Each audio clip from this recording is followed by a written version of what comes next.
Hi, I'm Joe from IBM Streams, and welcome to my tutorial on submission time parameters. Submission time parameters are similar to args in C or Java programs. They let you change the behavior of your program without the need to recompile them. Let's take a look at this toy program to illustrate a situation where you might want to use a submission time parameter. In this program, we have an operator that generates a single message, "Hello Alex." The message is then passed on to the operator sendMessage, which then sends the message to Slack chat. Let's compile and run this program to see how it works. And there we go, our message has been received.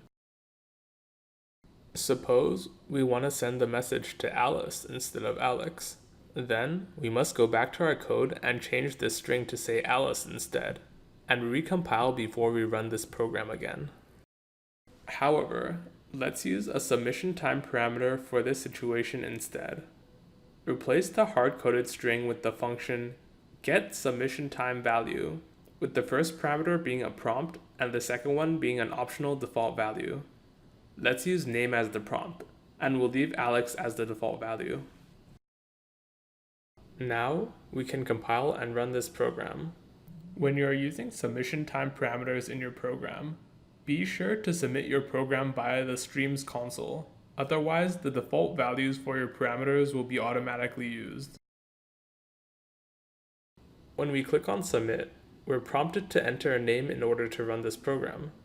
The default value Alex is already there. If we want to send a message to Alice instead, all we have to do is change the value right here. So we change the value to Alice and run the program. And there we have it. If your application happens to be very large, you might want to take advantage of the parameters clause and declare the parameters you need at the top of the composite for ease of maintenance. This does not change the behavior of the application, except now that the name parameter is accessible from other operators as well.